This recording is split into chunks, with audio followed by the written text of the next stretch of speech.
한국당 얘기를 좀 해보겠습니다. 자유한국당이 오늘 이제 의원총회가 끝나고 총력 투쟁을 선언을 했어요. 그리고 이제 황교안 대표는 임명을 강행하면은 이제 정권이 위험하다 뭐 이런 얘기까지 했는데 일단은 임명이 됐고요. 그죠? 임명이 됐고 그런데 이 조국 파문이 나름 상당히 뭐 정계를 흔들었음에도 불구하고 한국당의 지지율이 횡보입니다. 거의 답보가 아니라 오히려 더 뭐 떨어졌어요, 사실. 이거에 대해서는 어떻게 보시는지. 뉴스 보고 제일 놀란 게요. 네. 5시 반까지 5시까지인가 의원총회 한 다음에 어디 갔냐? 네.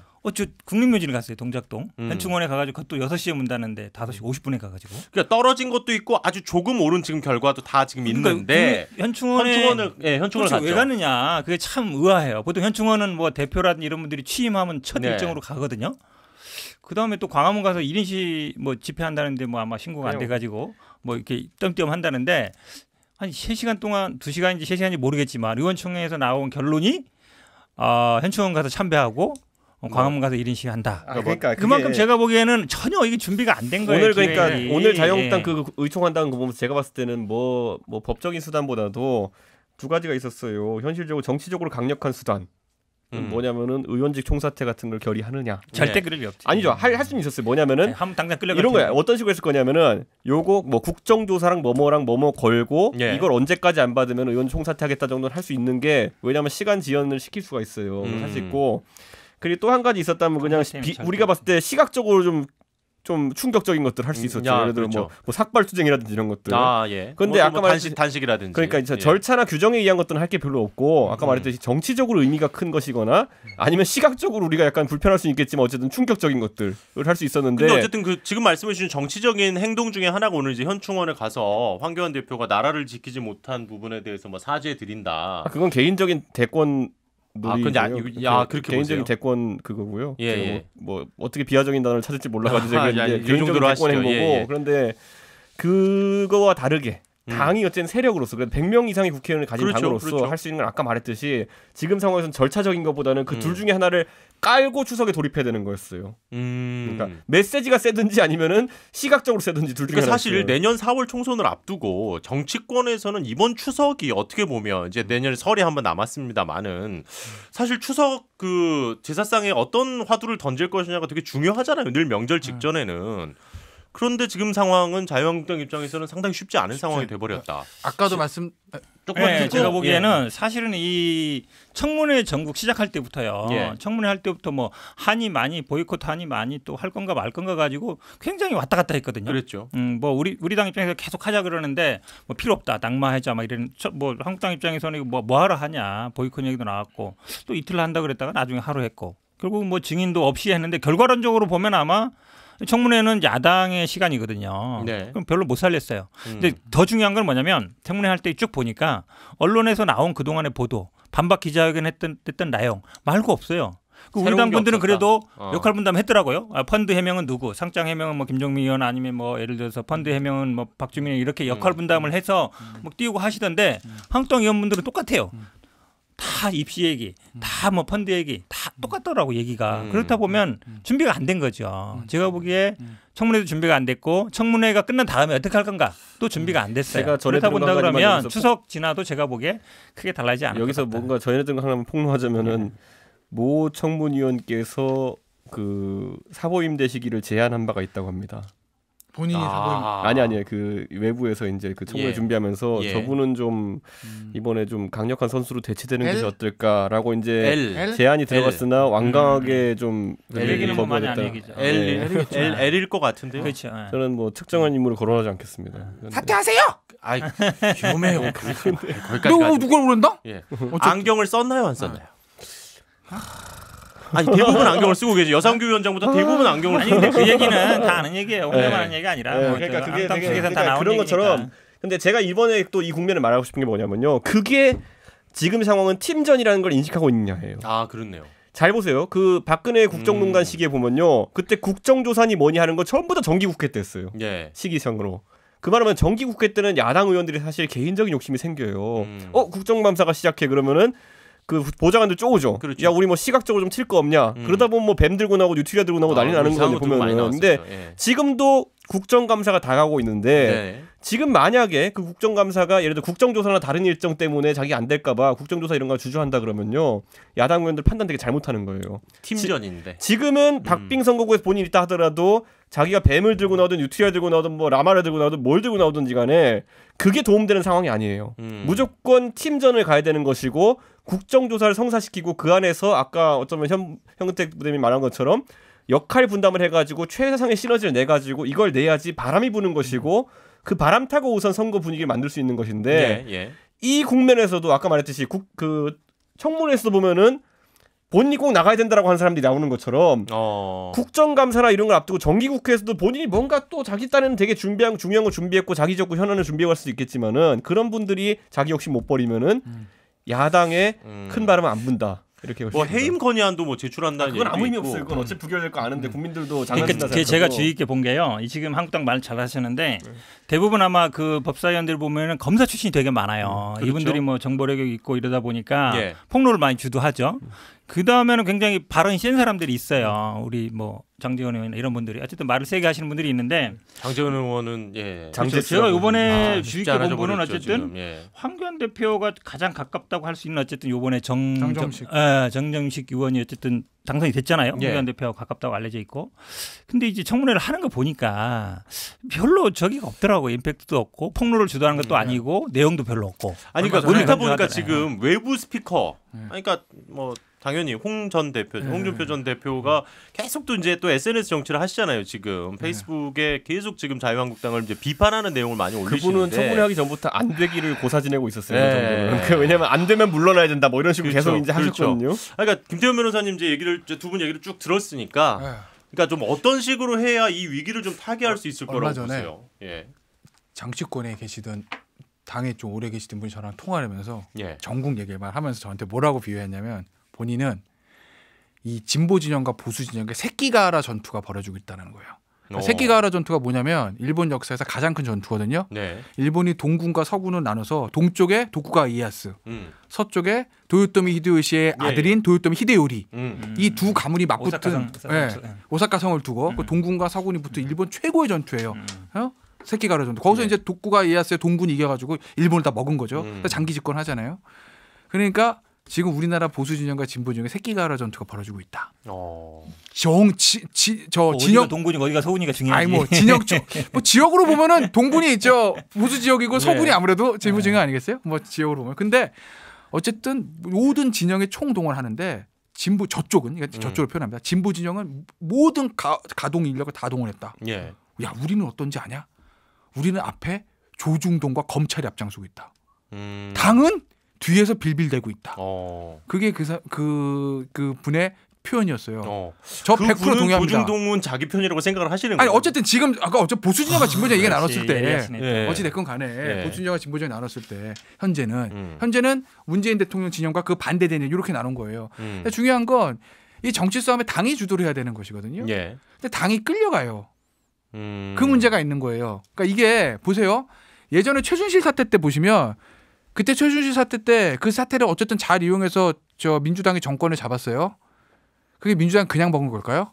그거 아니에요. 16년 총선에서 일당이 됐기 때문에 가능한 거죠. 일당이 돼서 어느 정도 지형이 그쪽으로 넘어갔기 때문에 태블릿 PC 문제도 터지고 그 터진 이후에 그거를 받아서 민주당의 정국을 주도할 수 있었던 거죠. 그때 만약에 새누리당의 일당하고 민주당이 비리비리했다? 태블릿 PC 터지지도 않았겠거든요. 국조부터 안 열렸지. 터져도 못 끌고 나갈 동력이 없습니다. 이 정치란 거 그런 것이거든요. 근데 지금 이 정국에서 자유한국당에 그동안 워낙 신뢰를 잃고 아직까지 신뢰를 회복하지 못했기 때문에 이 정국을 유리하게 끌고 가지 못하는 겁니다. 이거 원래는 사실요 그냥 바로 대통령 레임덕으로 밀 수도 있는 사안이에요. 전 그렇게 봐요. 근데 그걸 자유한국당이 잘 핸들링하지 못했다. 기본적인 근본적인 어떤 문제를 해결하지 못했을 뿐만 아니라 단순히 미시적으로 현 정국을 청문회 정국을 끌고 가는 데 있어서도 상당히 전략적인 미스가 있었다는 거죠. 더 미시적으로 초미시적으로 들어가면 그 청문회 자체만 봐도 말씀하신 대로 역할 분담 제대로 못했다는 데에 대해서 저는 반박할 말이 없어요. 그러니까 제가 봐도 그렇거든요. 저는 지금 이제 황교안 대표나 아니면 자유한국당 지도부 아니면 보수의 어떤 리더들이 이것을 실질적인 힘으로 엮어내려 그러면요. 이유는 중요하지 않습니다. 문재인 정부에 대해서 약간은 지금 삶이 사람이 안 좋아하신 분들하고 뭐 이거 다 엮어낼 수 있는 게 필요하거든요. 제가 계속 지적하지만 그걸 해냈던 게 2015년 말에 민중총궐기라는 걸 박근혜 정부 때 해냈어요. 그때 모인 분들 보면은 뭐 8개 조항이라고 해가지고 백화점식으로 다 냈거든요. 거기 뭐 이석기 석방도 껴있고 다 있어요. 제가 기억하기로는. 근데 그걸 엮어가지고 어쨌든 힘으로 만들어냈던 것처럼 지금은 보면 굉장히 다양한 이유일 겁니다. 뭐 문재인 정부 들어서 가지고 힘들어진 자영업자도 있을 것이고, 그다음에 뭐 분양가 상한제 때문에 뭐 재산상 피해를 본 분도 있을 거고, 일산에 신도시 만든다 그래가지고 난리 난 분도 있을 거고, 이분들이 이유는 각각 다르지만 불만이 있는데 이걸 엮어낼 수 있는 힘이 중요한 거, 정치력이 중요한 건데 그거 진짜 못해요. 그러니까 왜냐? 그것의 가장 근본적인 문제는 뭐냐면은 광화문에 나가도 서울역에 나가도 메시지 구호상에서 아직까지 탄핵이 옳냐 그느냐라는 거를 하는 사람들에 비해 가지고 수적인 우세를 가지기 어려워요. 그러니까 저는 여기서 이 메시지를 아주 섹시하게 개발해내는 게 굉장히 중요하다. 먼저 우리가 왜 무엇을 위해 싸우느냐. 이 메시지라면은 진짜 일산의 신도시 때문에 화난 분도 올 수 있다라는 느낌이 들 정도여야 되는데, 그러니까 이준석 의원이 늘 강조하시는 그 합집합을 할 만한 그런 메신저도 없고 메시지도 없다. 그러려면 오히려 과감하게 황교안 대표가 지금 당장 탄핵 논쟁에 경도된 분들은 멀리할 필요도 있고 뭐가 있거든요. 그런데 지금 그 전략적 움직임 뭘 더 큰 걸 얻으려면요 좀 작은 건 버릴 수도 있어야 돼요. 제가 보기에는 이제 뭐 이런 얘기도 있잖아요. 고기도 먹어본 놈이 먹고 뭐 싸움도 해본 놈이 한다고. 속어는 죄송합니다. 근데 사실은 그런 싸움을 해본 적이 없어요. 한국당 측에서는. 어찌 보면 민주당 민주당이라든지 아니면 우리 이제 진보 진영 같은 경우는 사실은 뭐 40-50년 동안 맨날 해왔던 일이거든요. 그러니까 돈을 아니까 자발적으로 비용을 좋으시겠어요. 다 모이고 해요. 그리고 다 냅니다. 자발적으로 하자, 우리가 하자 그러면 다 자기 스스로 내가지고 이 무대 설치하고 한번 하려면 몇 억씩 들거든요. 탄핵 재판 때도 탄핵할 때도 보면 그 바구니 돌아다니면 다 내요. 저도 맨날 내고. 근데 아마 대부분 저쪽에 계신 분들은 그냥 뭐 아유 오히려 줘야 하고 막 이랬을 거란 말이에요. 언제 되냐고요. 저는 오히려 이번 한 달 겪으면서 대선 치르는 느낌이었어요. 그러니까 진영끼리 확 붙었단 말이에요. 여기서 만약에 뭐 아주 지지율이 확 빠지고 정말 안 했으면 다음에 예를 들어 총선 대선도 어렵다 생각했을 텐데 이렇게 많이 무수한 공격이 와도 뭐 별 영향 없더라. 그리고 한국당 지지율도 별로 안 오르고 그렇다 본다 그러면 총선 대선 이보다 더 세게 붙을 수 있겠어요?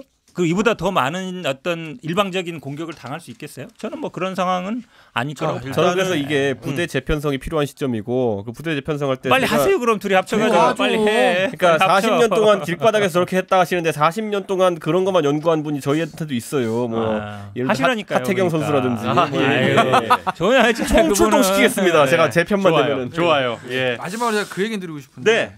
서울대학교 총학생회에서 촛불 집회 많이 하잖아요. 지금도 하고 있어요. 모르기만 해도 그 촛불 집회에 참여하신 분들 내년에 민주당 안 찍습니다. 100% 안 찍고 장담할 수 있어요. 그러면 안 찍는 그분들 중에 자유한국당 몇 프로 찍을까? 이거 정치적인 아픈 부분이에요.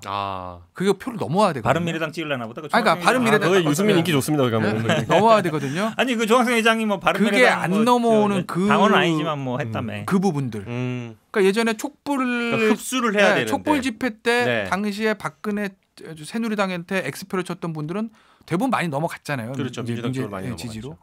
그게 안 되는 그 부분들을 이걸 극복을 해내야 돼요. 중요한 화두겠네요. 이걸 극복하는 게 한국당 입장에서는. 그러니까 단순히 내년 총선 그다음 대선 뭐 정치 뭐 4년 5년 할 것도 아니고 뭐 총선 한 번 더 주면 대선 더 주면 어때요? 그게 문제가 아니라 롱텀으로 봤을 때 이 땅에 건전한 보수 세력이 뿌리를 내리고 세력을 제대로 된 세력을 형성할 수 있느냐에 있어서 그 부분이 가장 작지만 가장 전 중요한 거라고 보는 거죠. 그러니까 반문연대 뭐 반조연대 이런 거 하지 말고 뭐 반대로 해서 어떻게 뭉쳐요? 같이 해서 이걸 하자고 해야지 누구 반대한다로 모이면 그게 금방 모일 수 있겠어요? 공천 확정. 받을 것 같아요. 코어. 좋아 이거. 아까 그 얘기 나오죠. 단단해. 티타늄에 티타늄. 그 마지막으로 요 얘기 짧게 하고 저 3분 내로 요 얘기 딱 끝내고 오늘 방송 마무리하겠습니다.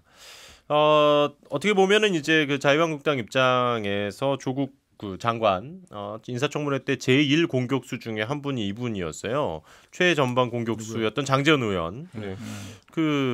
저 지금 며칠 동안 지금 아주 또 뜨겁게 아들 이슈로 지금 또 신문과 뭐 모든 언론을 지금 장악하고 있는데 장재현 의원은 어떻게 될 것 같아요? 제가 가장 두려워했던 게 뭐냐면 그 뉴스를 접하고 혹시라도 민주당에서 또는 조국 후보자 지지한 분들이 어떻게 아들의 허물을 그 아버지한테 물을 수 있냐?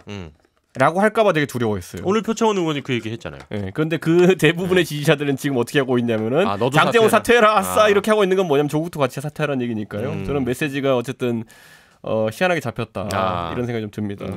개입한 게 있으면 전제 개입한 게 있으면 김태현 변호사님 뭐 내년에 사상구 주민들 알아서 하시겠죠 뭐. 사상구 선출직인데 뭐. 저는 이거 첨언할게요. 조국 후보자가 이번에 약간 실패한 전술적 개인의 실패는 뭐냐면요. 처음에 그 기자회견 했을 때 약간 반등기가 있었을 때 그때 조국 후보자가 저는 해명할 거 했고 이제 대신 정부에 부담 주지 않기 위해 가지고 저는 장관직 사퇴합니다. 한 다음에 부산 총선 나갔잖아요. 이건 뭐 어떻게 뭐 막을 수가 없는 없다. 쾌도난마의 길을 걷는 거였어요. 근데 그게 꼬였기 때문에 저는 지금 상황까지 오게 됐다 이렇게 봅니다. 그러니까 앞서 말씀하셨는데 제가 알기로는 장제원 의원이 개입한 거 없다고 저는 알고 있어요. 그러니까 장제원 의원이 아니라 다른 사람이 개입한 걸로 저는 알고 있는데 어쨌든 쓰리 크루션으로 돌렸나? 아니 장제원 그런 말씀을 확정되지 않은 얘기를 그렇게 장제원 의원이 개입했으면은 문제가 커지죠.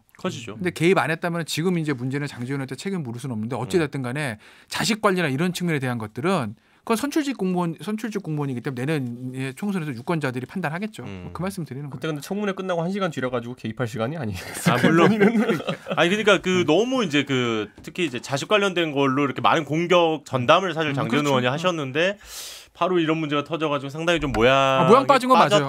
그건 맞죠. 오히려 반대죠. 그날 청문회가 12시에 끝났잖아요. 저도 어디다 토론회 가서 한 2시 넘어까지 있었는데 끝나고 나서 대부분 그냥 갔겠어요. 깨있었겠죠. 이게 1시인가 이뤄졌잖아요. 새벽에. 오히려 더 청문회 있는 날이니까 오히려 더. 아니 근데 뭐 지시를 내리기에는 뭐 그날 그 자체가 그렇죠. 다사다난했고 끝나고도 제가 알기로는 의원들끼리 회동한 걸로 알고 있어요. 그러니까 어쨌든 좋습니다. 어쨌든 조국 장관이 임명이 됐고 그리고 이제 윤석열 총장이 지휘하고 있는 어쨌든 검찰의 지금 상위 법무부 장관이 조국 장관으로 임명이 됐습니다. 이 전국이 앞으로 어떻게 흘러갈지 그리고 지금 말씀해 주신 대로 자유한국당이 지금 계속 좀 열세인 지지율 반등의 계기를 좀 만들 수 있을지도 계속 관심 있게 지켜보도록 하겠습니다. 하나 있긴 있는데 반등의 계기 말을 못하는. 김태현 변호사를 빨리 영입하면서 전략가로 영입하면 유승민으로 대동단결. 일단은 다음 주에 뵐 수 있을지 모르겠습니다라고 말씀을 드렸는데 일단 제가 볼 때는 10만 뷰가 넘었기 때문에 다음 주는 우리 안정적으로 만날 수 있을 것 같아요. 경기 편성 얼마 안 남았다니까. 10만 뷰 그런 걸 가지고 일일비하고 말해요. 저는 뭐 시청률에 민감한 방송객이니까요. 그러니까 정규 간다니까 이제. 다음 주에 김태현 변호사가 저는 촛불 집회하고 있을 수도 있습니다. 전화 연결? 네, 그렇게 해줄 수 있습니다. 일단 저희가 날짜를 조정해서라도 두 분을 꼭 모십니다. 오늘도 세 분 수고 많으셨습니다. 네, 고생하셨습니다. 네.